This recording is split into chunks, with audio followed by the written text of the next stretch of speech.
ایک شخص بہت گناہگار تھا، ہر وقت گناہوں میں رہتا تھا۔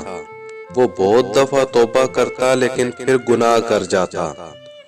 اسے لگنے لگا کہ شاید اس کی توبہ کبھی قبول نہیں ہوتی۔ اتفاق سے ایک بار اس شخص کا ملنا حضرت رابعہ بصری سے ہوا، تو اس نے پوچھا کیا گناہگار کی توبہ قبول ہو سکتی ہے؟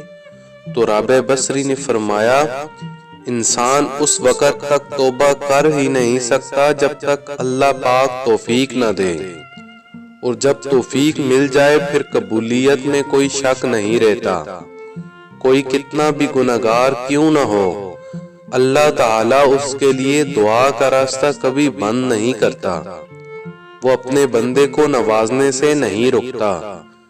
جو اللہ اپنے بجائے کسی دوسرے کو خدا بنا کر پوجنے والے پر بھی اپنی رحمتیں بند نہیں کرتا، وہ اپنے نام لیوا کے لیے دعا اور توبہ کا راستہ کیسے بند کر سکتا ہے؟ اس لیے اپنی چھوٹی بڑی غلطیوں پر اپنے رب سے توبہ کرتے رہو اور دعا کا دامن کبھی نہ چھوڑو۔